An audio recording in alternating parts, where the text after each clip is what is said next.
Hello everyone, if you're trying to play Valorant and your game won't launch, it's not opening, then you have come to the right place because in this video I'm going to show you how easy it is to fix Valorant not opening without any errors easily. So first off, what you're going to do is you're going to launch your Valorant, and if it's not launching, then you're going to open up your task manager, and then here what you're going to do is you're going to look for Valorant or Riot Crash Handler.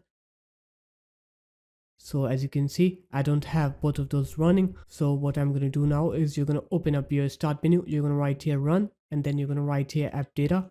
Now you're going to go into local, and here you're going to look for the folder called Valorant. So here it is. You're going to open it up, and then you'll see this folder saved. You're just going to go ahead and delete this folder. And once you're done deleting this folder, now you're going to go ahead and restart your computer. And once you're done with the restart, now you can open up your Riot Client and you can go ahead and play Valorant, and you'll see that your game will now launch correctly. So there it is guys, that's how easy it was. If you guys found this video helpful, make sure to leave a like, comment and subscribe to the channel, and I'll see you in my next video. Peace.